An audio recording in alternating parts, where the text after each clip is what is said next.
Hello guys, welcome to easy way study. I hope आप सभी अच्छे होंगे। बात चल रही थी अपनी गियर बॉक्स के बारे में। गियर बॉक्स अपना टॉपिक चल रहा था। आज इसकी लास्ट क्लास है अपनी। कल ही खत्म हो जाती पर आज कोई बात नहीं, थोड़ी सी आपको लोगों की हालत मुझे पता लगी कि मतलब बिल्कुल ना खत्म हो आप लोग। बिल्कुल इतने मेरे को उम्मीद नहीं थी। किस किस पॉइंट ऑफ व्यू से कह रहा हूं वो भी सुन लेना। एमसीक्यू पॉइंट ऑफ व्यू से कह रहा हूं। मुझे उम्मीद नहीं थी कि आप लोग को में मतलब क्या, मतलब क्यों ये सब कर रहे हो। मुझे समझ नहीं आ रहा है कि आप लोग ये क्या है। ये क्या है। ये 53% 47% एमसीक्यू सही है किसी के। ये क्या है 43% 67%। आसान होगा तो 67% हो गया। ये 43%, ये 43% क्या है ये। मतलब मैं ये मान के चलूं कि या तो आप, मैंने ना आज मैंने क्या किया है। आज मैंने जो मैंने पढ़ा रखा है वो मैंने साइड में खोल के रखा हुआ है, ताकि आप मुझे ये ना कह सको कि सर आपने पढ़ाया नहीं है इस चीज को। मैं बताता हूं आपको। पहला एमसीक्यू उठाते हैं। 40% मैं मानता हूं कि आप में से बच्चे अच्छे चल रहे हैं, बाकी की हालत खराब है। आप लोग बस करते रहो यार, जो करना है करते रहो, कोई प्रॉब्लम नहीं है। आप आपकी मर्जी है। आपके लिए एक जिंदगी में एक अवसर है। अगर वो छोड़ दोगे, वापस वापस आप कभी नहीं लगोगे। मैं गारंटेड लिख के ले लो मेरे से, वापस ये वैकेंसी आपको नहीं मिलेगी जो आज के समय में तैयारी कर रहे हैं। ठीक है, जिनकी उम्र ठीक है, मैं मानता हूं जिनकी उम्र 20 साल तक है उनको मिल जाएगी, पर नहीं मिलेगी normally. Which one of the following is not a part of MPF5 petrol engine. अच्छा जी साहब, रुको रुको, मैं उधर उधर उधर जाता हूँ। उधर जाता हूँ, आपको थोड़ा सा दिखा देता हूँ। 45 नंबर है। हाँ, 45 नंबर है। 41% बच्चे ऐसे हैं जिन्होंने आंसर दिया है ये। और 50 कितने, 53 कितने थे, 53% बच्चे ऐसे हैं जिन्होंने आंसर दिए कार्बोरेटर। ठीक है साहब।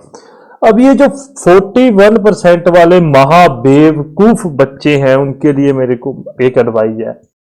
आप लोगों ने या तो मेरी बात पढ़ी नहीं है, पढ़ी है तो आपने सुनी नहीं है, आप लोगों ने सिर्फ स्किप करके लिखा है। आपको क्या पता है, आपको ये पता है कि हम विद्वान हैं, हमें आईसी इंजन आता है। और मैंने आपको एक बात कही थी कि ये आईसी इंजन वो आईसी इंजन नहीं है जो आप मैकेनिकल पॉइंट ऑफ व्यू से पढ़ते हो। इसको आप ऑटोमोबाइल पॉइंट ऑफ व्यू से देखो, वहां पर आपको डेप्थ में पूछा जाएगा। Petrol engine.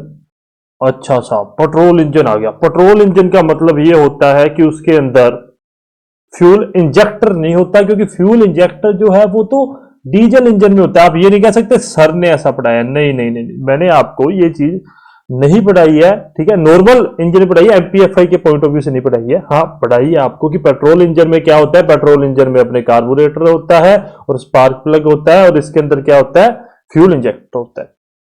ठीक है जी साहब, सुनते जाना। आंसर सही गलत सभी को पता है यार, कोई दिक्कत नहीं है। ये तो होता ही होता है। और एमएपी भी होता है।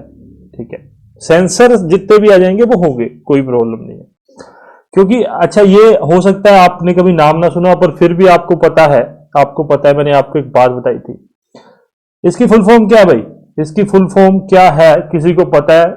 सुनो, multi point fuel injection system है। इंजेक्शन इंजेक्शन सिस्टम मतलब अपने फ्यूल को इंजेक्ट कर रहे हैं। इसका मतलब इसके अंदर फ्यूल इंजेक्टर होता है।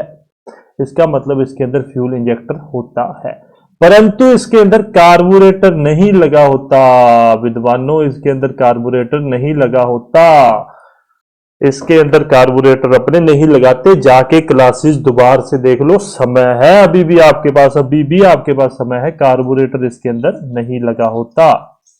ये 41%, 40% बच्चों को यही नहीं पता कि उनकी क्या कितनी बुरी हालत है। ठीक है, इतनी बात समझ गए कि एमपीएफआई सिस्टम। वही तो बात है ना कि आप लोगों को ये लगता है कि हमने पढ़ लिया, पर आपने पढ़ा नहीं है। आपने कुछ भी नहीं करा अभी तक। आपका जो जो दिमाग का वो कागज है वो खाली है, उसमें अभी तक आपने कुछ नहीं लिखा। आपको तो इतना पता है कि ये पेट्रोल इंजन आ गया, पेट्रोल इंजन के अंदर फ्यूल इंजेक्टर यूज नहीं होता। चाहे वो एमपीएफआई सिस्टम है, चाहे वो सीआरडीआई सिस्टम है, कोई भी सिस्टम है, उसके अंदर पेट्रोल इंजन आ जाएगा। तो हम इंजेक्टर नहीं, मतलब उसके अंदर इंजेक्टर नहीं यूज होता। ये बहुत बहुत ही ज्यादा बेवकूफी वाली बात है आप लोगों की। पछताओगे और तो क्या है। अपने क्या कर सकते हैं, आप बैठोगे एग्जाम में, मैंने वो करवा रखा है, आप मैंने एमपीएफआई सिस्टम है, आप खोल के देख सकते हैं। अच्छा साहब, दूसरा आ गया फिर से एमपीएफआई सिस्टम का MCQ. The fuel is injected into, MPFI प्रणाली में ईंधन अंतस्रेप मतलब इंजेक्ट किया जाता है, किसके अंदर किया जाता है, कार्बोरेटर के अंदर किया जाता है, इनटेक मैनिफोल्ड में, सिलेंडर में, या बिफोर एयर क्लीनर में। देखो 46%, 47 और सॉरी 47 और 33 ना, मैं लिख देता हूं विद्वानों के लिए, ये तो आ गए 47% और ये आ गया 33%। वो दो छोड़ दो क्योंकि कार्बोरेटर लगा ही नहीं होता, तो ये तो अपना आंसर हो ही नहीं सकता, और एयर क्लीनर के बाद में भी नहीं हो सकता। एयर क्लीनर के बाद में आप कैसे यार उसको कर दोगे। अब बात आ गई वहीं पर घूम के कि हमने क्या पढ़ा है साहब, हमने ये पढ़ा है कि अच्छा एमपीएफआई सिस्टम है, ठीक है, सिलेंडर के अंदर ही तो फ्यूल को इंजेक्ट किया जाता है, कहीं और तो फ्यूल इंजेक्ट करते नहीं है, हमने डीजल और पेट्रोल इंजन में यही पढ़ा है।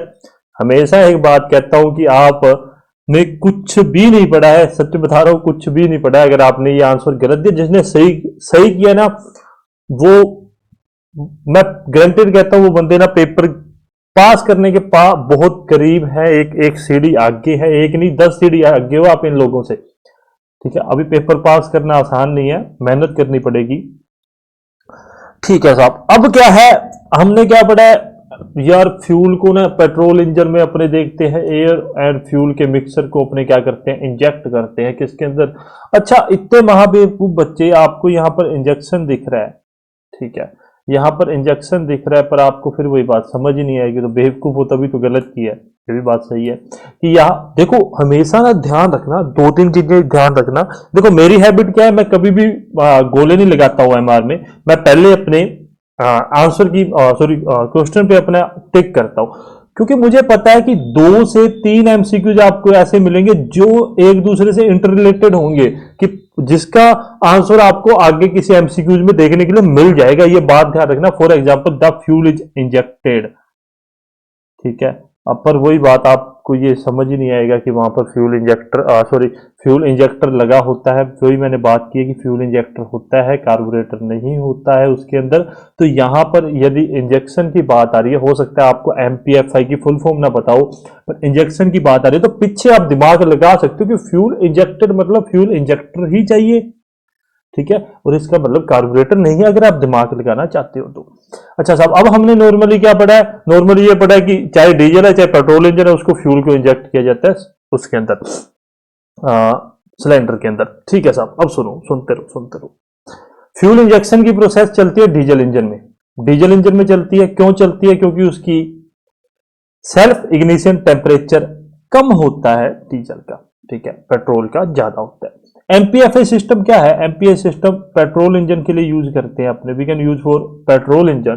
तो दिमाग लगाने की बात है, दिमाग लगाने की बात है, इसीलिए मैं एमसीक्यूज का पेड कोर्स अवेलेबल करवाने की कोशिश कर रहा हूं, कि जहां पर अपने इस प्रकार से एक एक पॉइंट को पकड़ के उसको निचोड़ेंगे ना, तो आपकी थ्योरी भी क्लियर होती जाएगी। एमपीएफआई सिस्टम है, पेट्रोल इंजन है साहब, पेट्रोल इंजन है। आपके दिमाग में एक चीज हिट होनी चाहिए कि पेट्रोल की सेल्फ इग्निशन टेम्परेचर तो ज्यादा होता है, यदि मैं उसको सीधा सिलेंडर के अंदर इंजेक्ट कर दूंगा तो मैं उसको जलाऊंगा कैसे, मैं उसको जलाऊंगा कैसे, ठीक है, समझे नहीं, एयर आई तभी तो इंजेक्ट करेंगे, वैसा नहीं, पहले ही याद रखना, चाहे वो कोई भी सिस्टम है, पेट्रोल इंजन है तो उसमें एयर प्लस फ्यूल का मिक्सर ही सिलेंडर के अंदर जाएगा, ये बात ध्यान रखना। और डीजल है तो डीजल के अंदर एयर का मिक्सर सिलेंडर के अंदर जाएगा, ये बात ध्यान रख लेना, ठीक है। तो इसलिए इसका आंसर क्या होगा, इसका आंसर इनटेक मैनिफोल्ड होगा। इस पहले अपने क्या करते हैं, इनटेक मैनिफोल्ड में एयर के साथ फ्यूल को मिक्स करते हैं और उसके बाद में उसको हर एक पॉइंट पे पहुंचाते हैं। नाम से पता लग रहा है, multi point fuel injection system, मतलब अपने क्या चाहते हैं कि जितना भी अपने लॉसेज हो रहे हैं, कई जगह पे कार्बन जम रहा है या फ्यूल के ज्यादा कण जा रहे हैं, उससे बचने के लिए हर एक पॉइंट पे अपने इंजेक्ट करें, हर एक सिलेंडर के पॉइंट पे।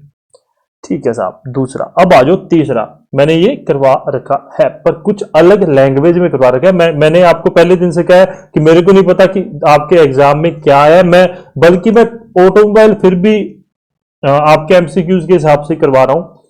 पर मैं बात करूं, मैंने आईसी इंजन नहीं देखा।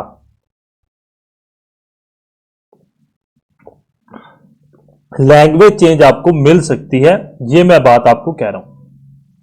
Pressure in the fuel rail of CRDA diesel engine approximately equal to, मतलब 100 इंटू 10 की पावर 6 पास करना, ठीक है।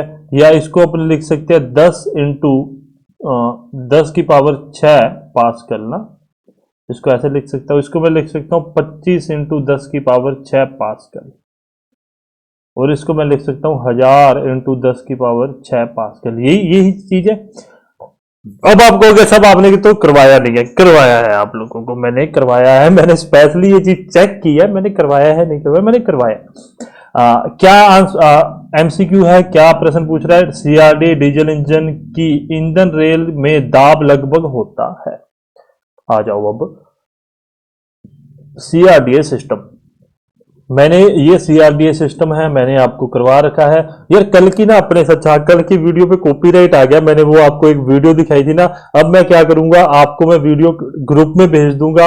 आगे अपने डिफरेंशियल की दिखानी है तो मैं वो नहीं दिखाऊंगा, कॉपीराइट आ गया। मुझे पता नहीं होता क्या, पहली बात मुझे ये भी नहीं पता, तो मैं वो ग्रुप में भेज दूंगा। आप वहां से देख के फिर अपना क्लास में आप कंटिन्यू आ जाना, ठीक है। मैं वो ग्रुप में अवेलेबल करवा दूंगा जिस दिन मैं वीडियो डालूंगा। ओके साहब, आ जाओ विद्वानों, इधर अब इधर आ जाओ। वेरी हाई इंजेक्शन प्रेशर 150 बार किसमें? सम इंपॉर्टेंट फीचर में इंपॉर्टेंट जो चीज लिखवा रखी है आपको वो चीज करनी ही होती है, मैंने आपको पहले भी कहा। सीआरडीए सिस्टम कितना है? 1500 बार। आ जाओ बस इतना लिख के और आ जाओ उधर वाली साइड अपने चलते हैं। मैंने क्या लिखवा दिया? 15, इसको चेंज कर दो। मैंने आपको क्या लिखवाया साहब? 1500 बार का प्रेशर होता है किसके अंदर? सीआरडीए सिस्टम के अंदर। CRDA diesel engine is equal to इतना, ठीक है। अप्रोक्सीमेटली बोला गया है, अप्रोक्सीमेटली बोला गया है। अच्छा सा एक बार, अगर इसको इरेज कर रहा हूं, मैं इन सबको इरेज कर रहा हूं, आपको मैंने समझा दिया क्या होता है। एक बार इज इक्वल टू होता है, अगर नहीं पता तो मैं आप एक काम करो, अगर आपको नहीं पता ना अपने मुंह पे चाटा मार लो। सही बात कह रहा हूं, ऐसे समझ लो कि मैं तो चलो छोटा हूंगा आपसे, कोई बड़ा ऐसा टीचर है जिसने खुद ने मारा है। अगर आपको नहीं पता ये 10 की पावर 5 पास्कल होता है, ठीक है। एक बार इज इक्वल 10 की पावर 5 पास्कल, तो यहां पर मैं क्या लिख सकता हूं इसको कि ये कितना हो गया उसका प्रेशर? अप्रोक्सीमेटली 1500 इंटू 10 की पावर 5 पास्कल, ठीक है। और मैं इसको लिख सकता हूं 1500 इंटू 10 की पावर 6 पास्कल लगभग हो जाएगा, और यही होता है 150 मेगा पास्कल, ठीक है। अप्रोक्सीमेटली देखो मैंने पूरा नहीं करवाया, पर अप्रोक्सीमेटली ये इसका राइट आंसर होगा। करवा रखा है आपको। लैंग्वेज देखो, लैंग्वेज ये नहीं है कि उठा के आपसे पूछ लिया जाएगा, ये कभी भी नहीं हो सकता। आपको वो घुमा के ही पूछेगा, और ऐसे एमसीक्यूज आपसे नहीं होंगे। ये एमसीक्यूज मैं मानता हूं जो रट के भी जाएगा उससे भी नहीं होगा। समझ लोगे तो हो जाएगा, अदरवाइज ये नहीं होगा, ठीक है। आपको करवा रखा है, ये मत बोलना कि सर आपने करवाया नहीं है।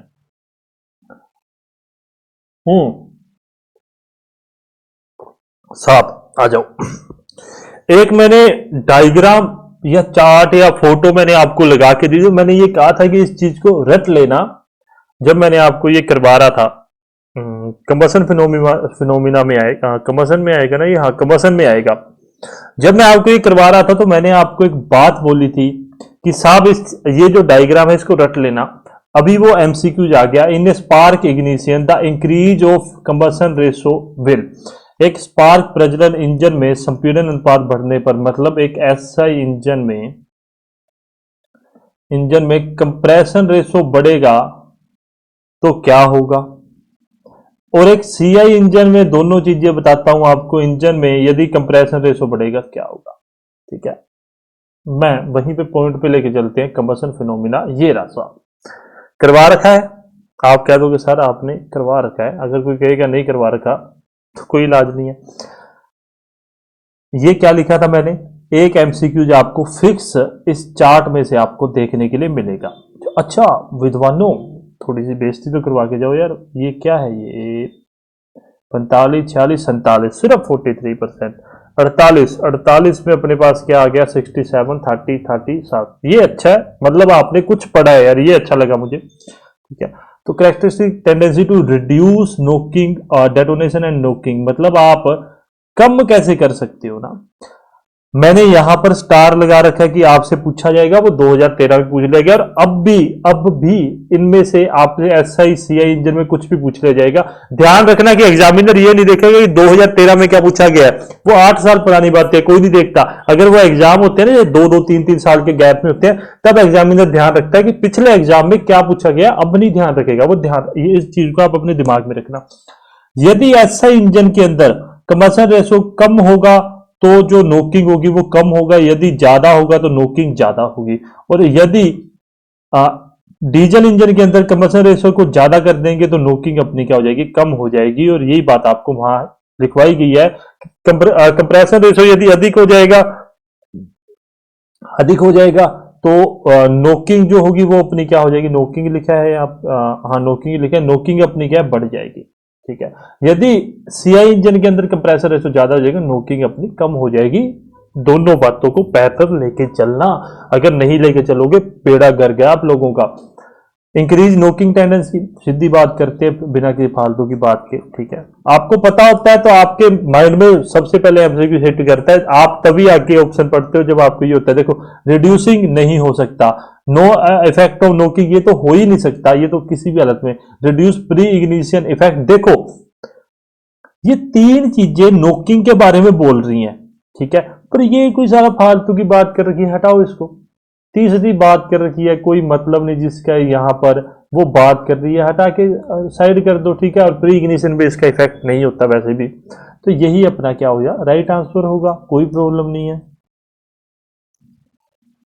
अपस्फोटन नोकिंग को अपस्फोटन कहते हैं भाई, याद रख लेना, हिंदी भी साथ के साथ क्लियर होती चल रही है।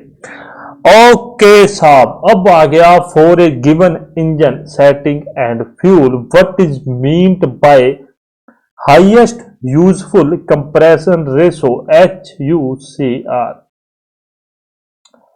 मैंने आपको क्या करवा रखा है, सबसे पहले देखो लैंग्वेज चेंज मिलेगी, ये बात ध्यान रखना।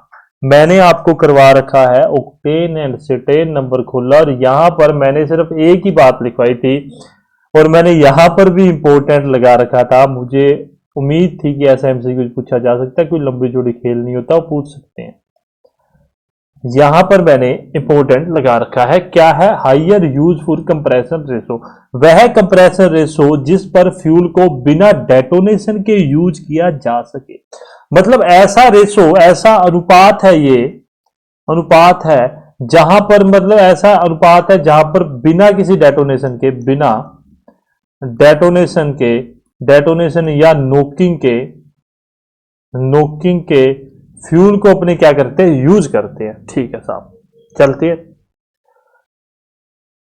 ये क्या है, द क्रिटिकल कंप्रेशन रेशो, मतलब ये ऐसा कंप्रेशन रेशो है अबव विच नोक अकर, यह क्रांतिक संपीड़न अनुपात है जिसके ऊपर अस्फोटन होता है।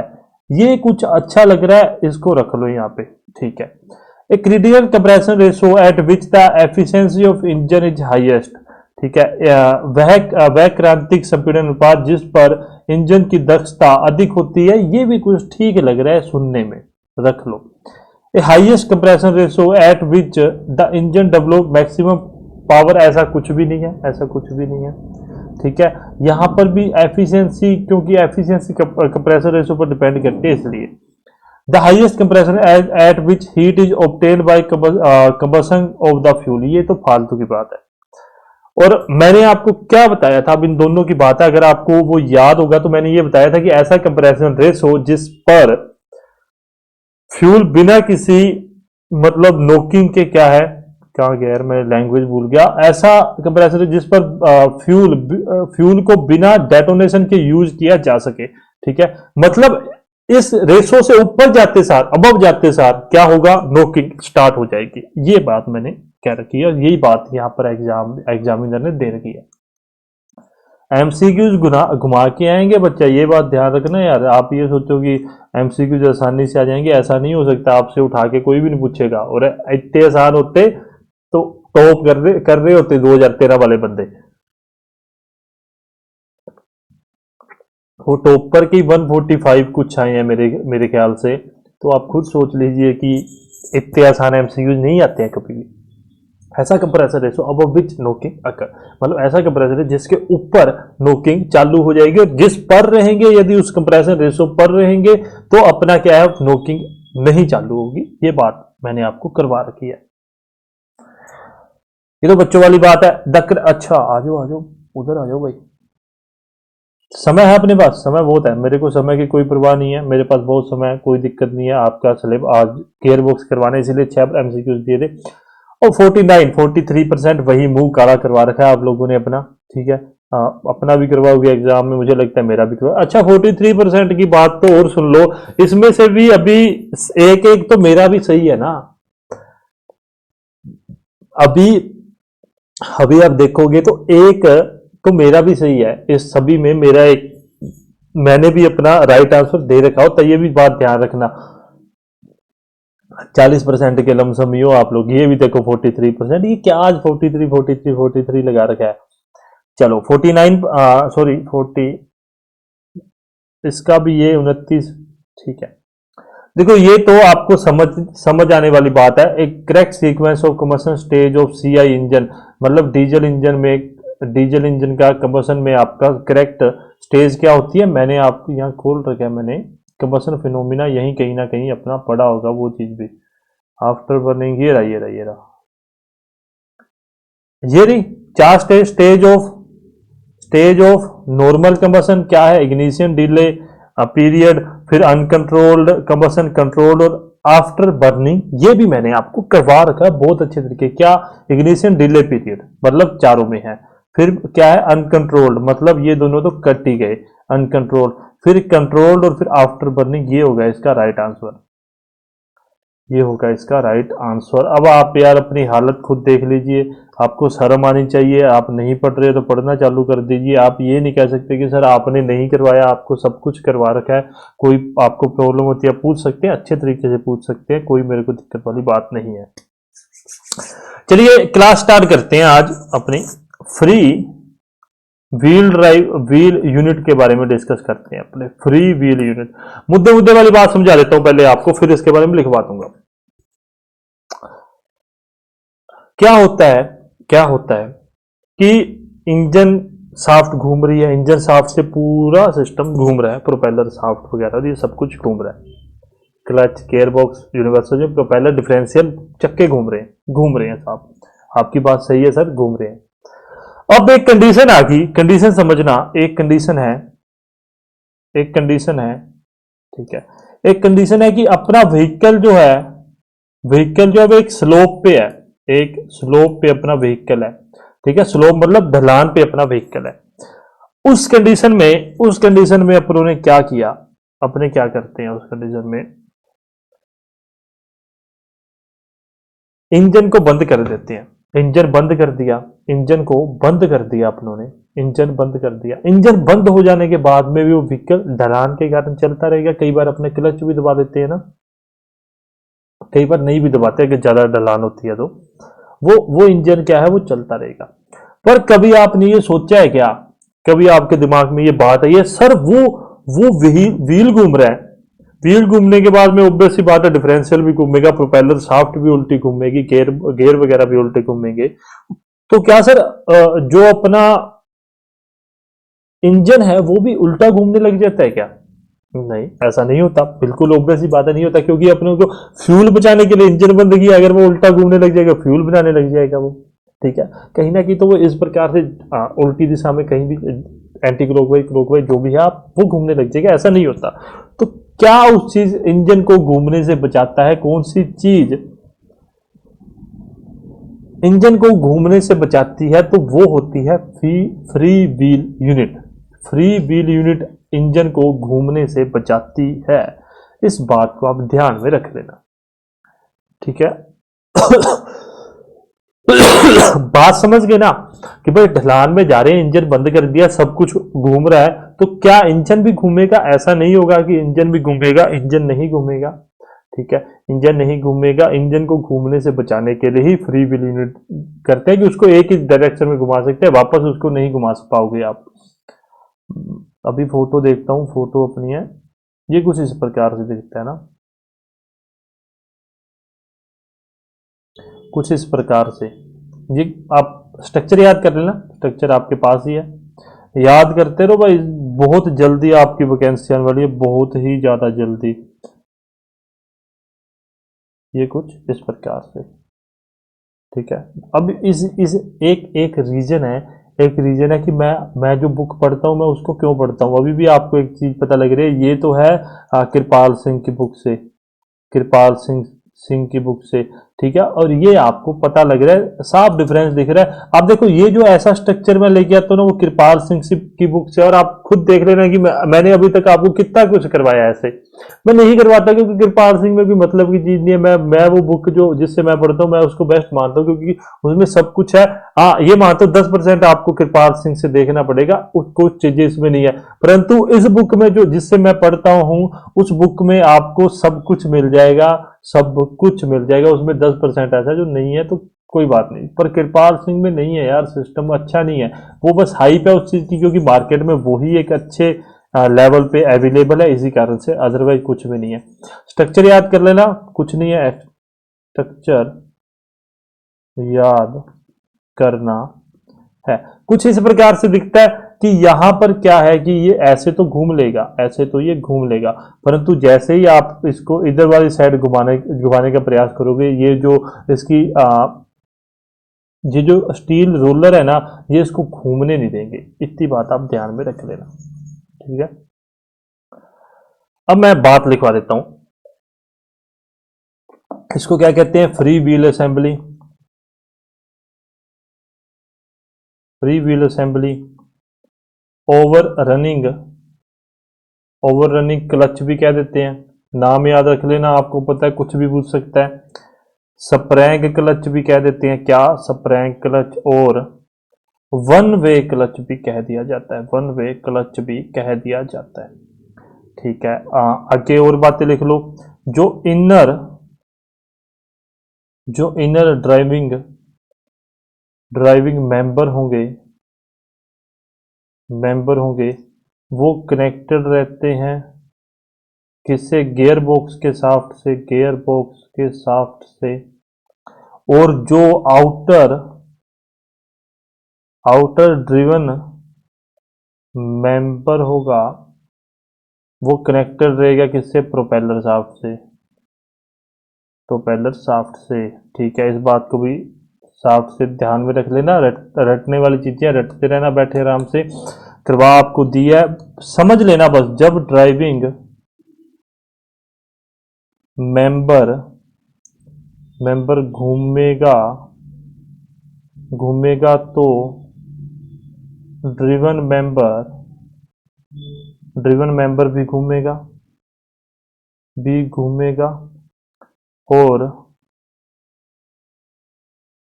और पावर ट्रांसमिट होगी, परंतु परंतु जब जब ड्रिवन मेंबर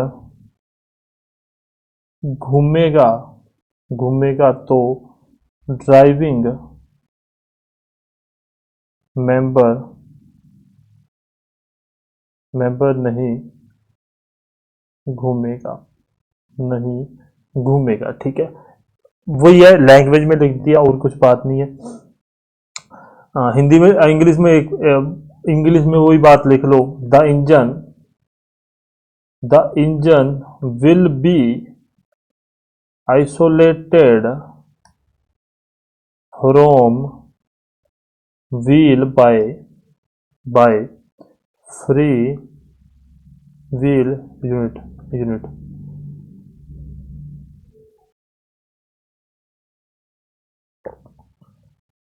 इतनी बात आप लोग समझ गए होंगे, इस बात में आपको किसी को कोई भी प्रॉब्लम नहीं होगी। आगे चलते हैं, लास्ट टॉपिक।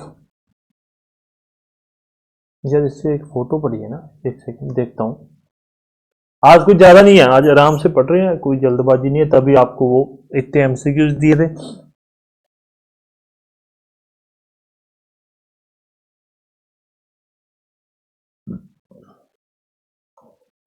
एडवांटेज है, मत करना, करना है तो कर लेना। Engine can ideally simply by closing the throttle without bring the gear in neutral. मतलब आपको न्यूट्रल में लाए के बिना लाने के बिना ही आप कर सकते हो। Thus gear changing at low speed is must simplify as the clutch needed to be disengage for this purpose. ठीक है। Less wear on the transmission because whenever the car free wheel the engine and the gear box are disconnected from the propeller shaft. वही बच्चों वाली बात है कि engine और gear को जो आपको करवा दिया वही बात है। करना है कर लेना, मत करना तो मत करना। मेरे को नहीं लगता इसमें कुछ आपको लिए है। टॉर्क कन्वर्टर,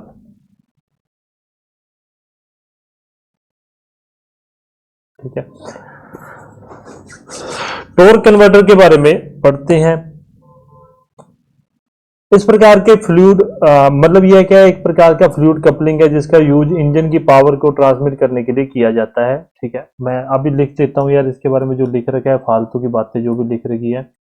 एक प्रकार की फ्लूइड कपलिंग है, रटने वाली चीज है, कपलिंग है जिसका यूज, समझा देता हूं, इंजन, फोटो पता नहीं मैंने कहाँ लगा दी, मैं इसलिए लिखवा रहा हूं, मेरे फोटो पता नहीं कहाँ लगा दी। जिसका यूज इंजन की पावर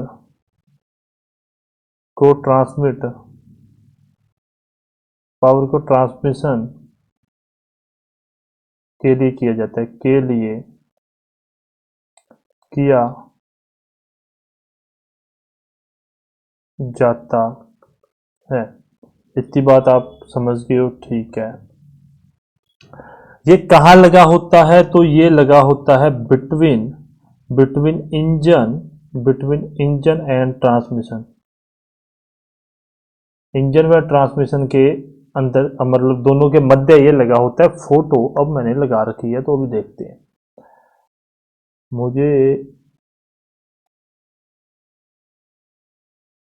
एक सेकेंड।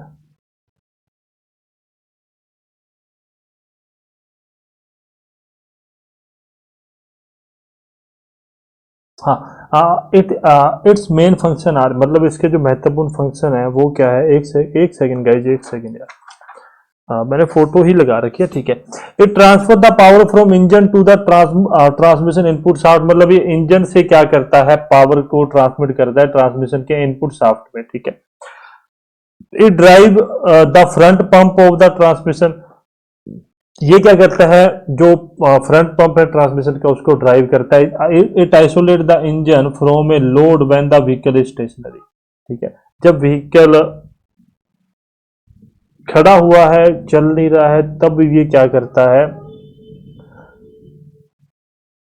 जब व्हीकल रुक जाता है तो भी इंजन चलता रहता है। मतलब ये क्या करता है, इंजन को आइसोलेट करता है। जब इसके ऊपर लोड होता है पर व्हीकल जो है खड़ा रहता है, तब ये इंजन को चालू रखता है। It multiplies the torque of the engine and transmit it to the transmission. It also double the output torque. मतलब ये क्या है, टॉर्क कन्वर्टर क्या करता है, अपने को जो आउटपुट मिल रहा है, जो इंजन से आउटपुट है, उसको बढ़ाकर बढ़ाकर आगे ट्रांसमिशन में भेज देता है। हिंदी में भी समझ आ गया, इंग्लिश में भी समझ आ गया, आप लिख सकते हैं, आपको मैंने समझा दिया। फोटो लेते हैं अभी फटाफट, अब अपना सिस्टम चालू है। फोटो सोचो, मैंने फोटो बहुत लेट लगाई है, पहले लगानी थी, कोई बात नहीं। 748 49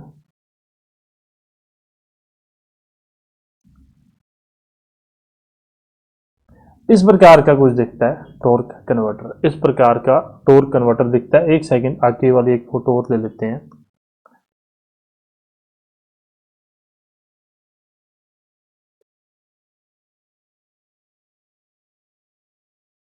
ये इनपुट शाफ्ट कौन सी, इंजन की, और ये क्या है, आउटपुट शाफ्ट हो गया, ठीक है। वर्किंग यार इसके अंदर कोई इतनी ज़्यादा इंपॉर्टेंट वर्किंग है नहीं है। इसकी वर्किंग भी मैंने लिख रखी है, एक सेकंड अभी मैं वो भी आपको दे दूं। कहाँ लिखा था, ये रहा। For working principle of torque converter, for understanding the working principle of torque, let take two fan, मतलब अपने क्या करते हैं, दो फैंस लेते हैं, ठीक है, दो पंखे लेते हैं। One fan is connected to the power source and the other is not connected with the power source, मतलब एक फैन तो जो है वो अपना कनेक्टेड रहेगा पावर सोर्स से, और दूसरा जो फैन है वो अपना कनेक्टेड नहीं रहेगा पावर, मतलब जहां से उसको ऊर्जा मिल रही है उस सोर्स से कनेक्टेड नहीं रहेगा। दो फैन ले लिए, मैं सही बताऊं मैं आपको मुझे इसकी वर्किंग भी नहीं याद है, पर कोई बात नहीं, करेंगे, करनी पड़ेगी यार। When the first fan connected to the power source start moving, मतलब क्या है, जब अपने पहले फैन को अपने पावर सोर्स से इसको चला दिया, अच्छा अच्छा अच्छा, अब मैं समझ गया, चला दिया, अब मुझे याद आ गया। तो ये क्या है, ये चलना चालू हो गया, मतलब ये घूमना चालू हो जाएगा, पंखा है वो घूमना चालू हो जाएगा। It air from it the air from it to the second fan which is stationary, ठीक है, जो मतलब दूसरा फैन है वो क्या स्टेशनरी है। The air from the first fan strike on the blade of the second fan, मतलब क्या है, दो पंखे हैं, एक पंखे की, ये दो पंखे हैं कोई, ठीक है, आप टेबल फैन मान लीजिए, कुछ भी मान लीजिए, तो वो क्या है, एक को अपनों ने चला दिया, वो एक की जो होगा वो दूसरे पंखे के तारियों पे या ब्लेड्स पर लगेगी, और it also start rotating almost the same speed to the first one, और उससे क्या है, जो पहला जितना स्पीड से घूम रहा है उतना ही सेकंड फैन भी अपना घूमेगा। समझते रहना, एग्जांपल है।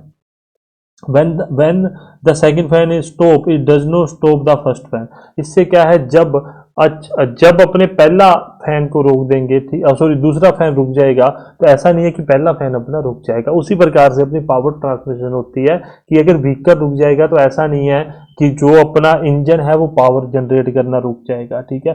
The first fan keep rotating. अब आप बात समझ गए होंगे कि अगर अपने व्हीकल को स्टेशनरी कर देते हैं तो ऐसा नहीं है कि जो जिससे वो व्हीकल घूम रहा है वो चीज, वो पहला फैन जो अपना इंजन है वो रुक जाएगा।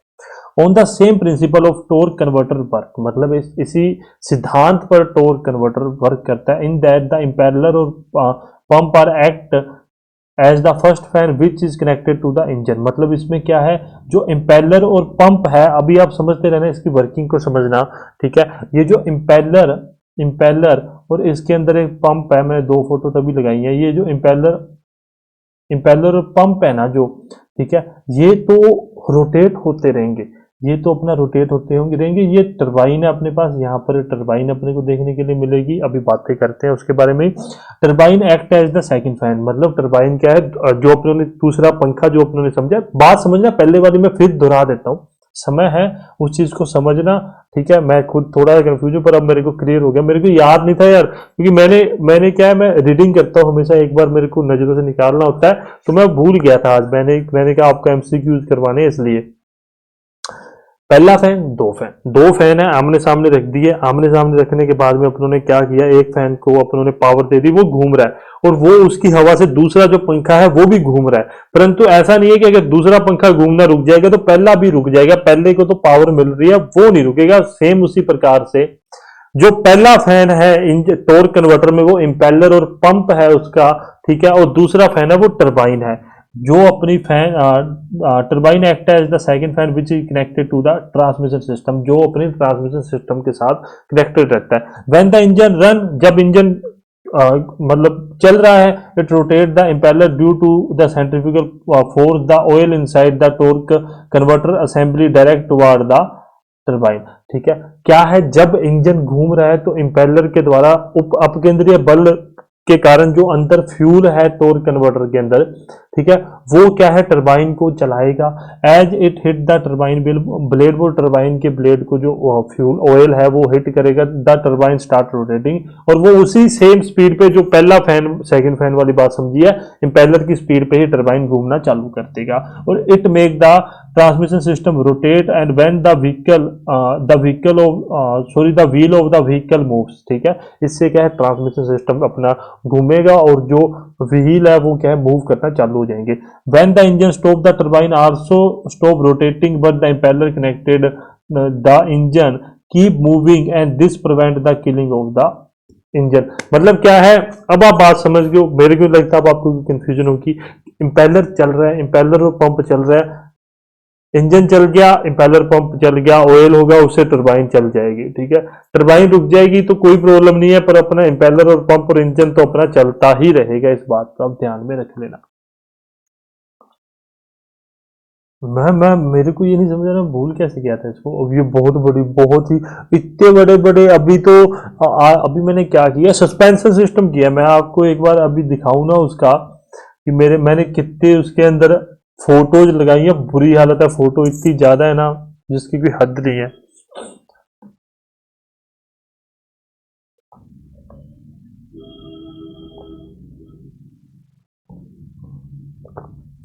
51, 51, 51, 52।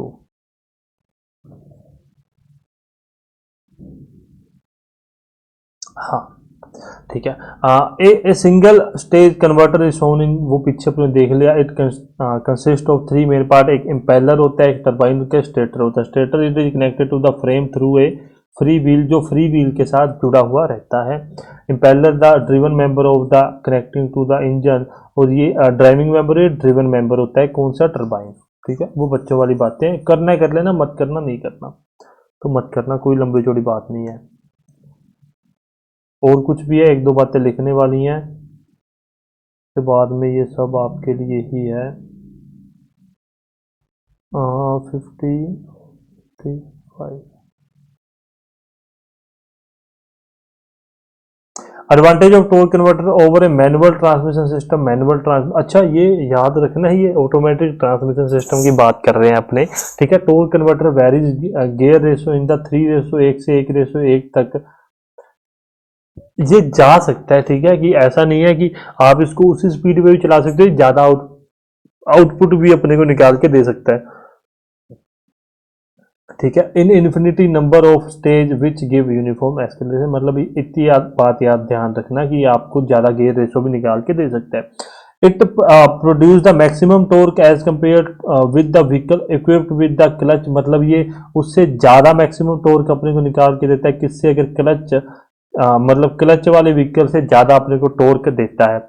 क्लच पैडल नहीं होता, ये भी ध्यान रखना। It make the job of driving the vehicle easier, मतलब इससे आप व्हीकल आसानी से चला सकते हो। It allow starting and stop the vehicle without any difficulties, मतलब आप इसको आसानी से रोक और चला सकते हो। It provide driving comfort to driver by avoiding manual interference of gear changing, मतलब आप इससे, गियर ही चल रहा है, मैं फिर कह रहा हूँ, ये मत सोच लेना ये क्या करवा रही है, गियर ही है, ठीक है। ये ऑटोमेटिक गियर, ऑटोमेटिक ट्रांसमिशन में आता है, ठीक है। वो क्या है, अपने को गियर की तरह उसको चालू या बंद करना नहीं पड़ता। और चलते हैं, और मैंने क्या कर रखा है आपके लिए।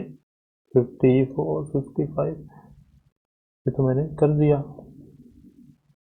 ओके, एक second,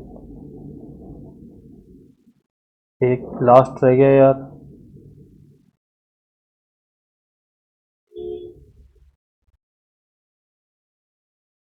disadvantage of torque converter के क्या है। Efficiency of torque converter is high only with a narrow limit of speed, मतलब एक स्पीड लिमिट के बाद में ही इसकी एफिशिएंसी जहां अपने को देखने के लिए मिलती है। देयर इज चेंजेस इन कैविएशन, मतलब चांसेज ऑफ कैविएशन। कैविएशन मैंने आपको शायद समझा रखा होगा, जहां पर एयर बबल्स रह जाते हैं उसको अपने कैविएशन कहते हैं। वो बात भी आप ध्यान में रखना। और कुछ बातें हैं वो लिख लो, मैंने लिख रखी हैं। टोर्क कन्वर्टर गियर बॉक्स की तरह ही कार्य करता है। Example, increase the torque by reducing the speed, ठीक है। टोर्क कन्वर्टर गियर बॉक्स की तरह ही वॉल्यूम वगैरह सब सही आ रही है ना, की तरह ही कार्य करता है, कार्य करता है, ठीक है। परंतु परंतु इसका एक बेनिफिट है, बेनिफिट मैंने आपको बताया है पहले भी कि ये गियर रेशो आपको कम या ज्यादा दे देता है, तो परंतु torque converter provides a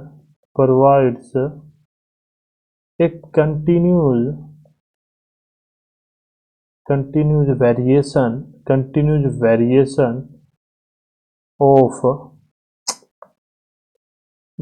of ratio from lowest to highest, ठीक है। परंतु इससे क्या है, अपने को वेरिएशन देखने के लिए मिल जाता है टॉर्क के अंदर, चाहे वो स्पीड हाई है कम है, इस तरह से कहना जाता है। कोई शिफ्टिंग मैकेनिज्म नहीं होता, कोई गियर ट्रेन नहीं अपने को चाहिए, कोई इसकी मेंटेनेंस नहीं ज्यादा होती है, इस बात को भी आप समझ जाओगे। और यहीं पर अपने सेशन को खत्म करते हैं।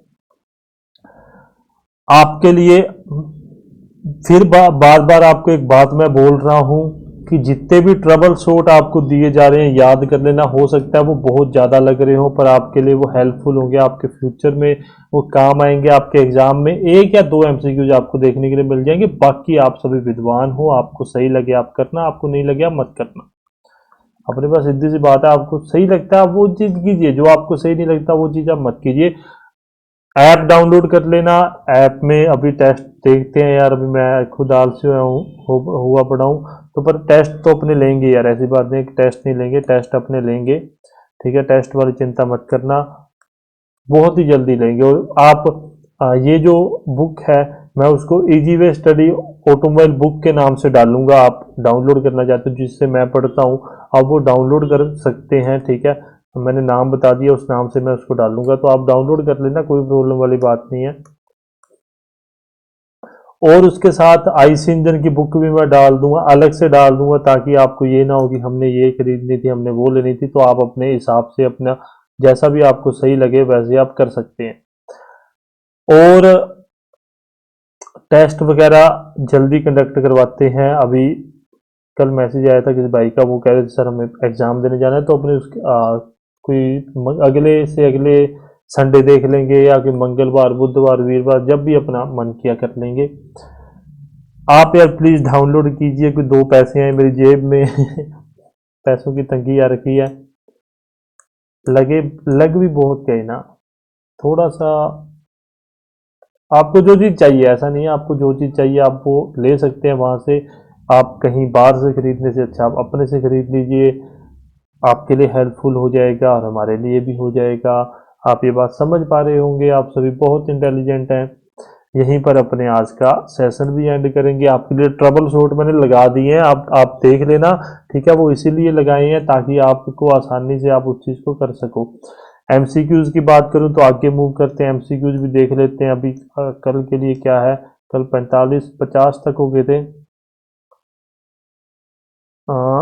During the combustion process in compression CI engine increasing which of the flowing parameter would increase the delay period. मैंने ये करवा रखा होगा, मैं पक्का कह रहा हूँ। स्पीडर प्रजनन इंजन में दहन प्रक्रिया के दौरान निम्न में से किस प्रचाल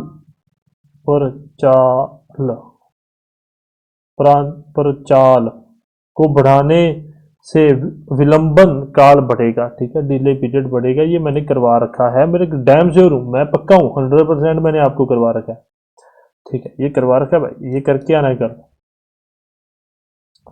by which one of the flowing action diesel नोक कैन नॉट बी इफेक्टेड। मतलब ये अपना कंबशन फिनोमिना में पूछे जा रहे हैं। अब ये अपना कंबशन फिनोमिना चालू हो चुका है, ठीक है। निम्न में से किससे डीजल नोक को प्रिवेंट किया जा सकता है। In case of diesel engine at starting में अपने को कौन सा मिक्सचर चाहिए होता है, इस बात को आप ध्यान में रखना। मतलब कौन सा रेशो अपने को चाहिए, weak air fuel ratio, rich air fuel ratio, chemical corrected या एनी एयर फ्यूल रेशो भी अपने को चलेगा। ये तीनों आपको बताने हैं। मैंने आपको पहले भी कहा था, आपको आइडलिंग, लोडिंग, ओवरलोडिंग और स्टार्टिंग तीनों 3-4 चीजें बताई थी, वो आपको होमवर्क दिया था। अगर किया होगा तो आप ये एमसीक्यूज कर पाओगे। ऐप डाउनलोड कीजिए, इजी वे स्टडी है, डिस्क्रिप्शन में मैंने लिंक डाल रखा होता है, आप वहां से डाउनलोड कर सकते हैं। आज का सेशन यही खत्म करते हैं। कल की क्लास में ड्राइव लाइन चालू करा देंगे। ड्राइव लाइन के अंदर अपने सबसे पहले प्रोपेलर साफ्ट को स्टार्ट कर दिया जाएगा। प्रोपेलर साफ्ट कल के क्लास में, फिर प्रोपेलर साफ्ट, फिर यूनिवर्सल जॉइंट, उसके साथ साथ अपने स्लिप जॉइंट भी वगैरह भी आएंगे, फिर डिफरेंशियल पे मूव हो जाएंगे। देन रेयर एक्सल अपने दोबारा से पढ़ेंगे, जो एक दो बातें अपनी रह गई हैं। उसके बाद में सस्पेंशन सिस्टम पे चले जाएंगे। ठीक है, वीडियो अच्छी लगी लाइक कमेंट शेयर करना, सब्सक्राइब कर लेना। इजी वे स्टडी ऑफिशियल अपना यूट्यूब चैनल है, और सॉरी टेलीग्राम पे चैनल है, आप ज्वाइन कर सकते हैं। और ये नंबर है, आपको कोई भी बात करनी है बात कर सकते हैं। धन्यवाद, आपका दिन अच्छा रहे।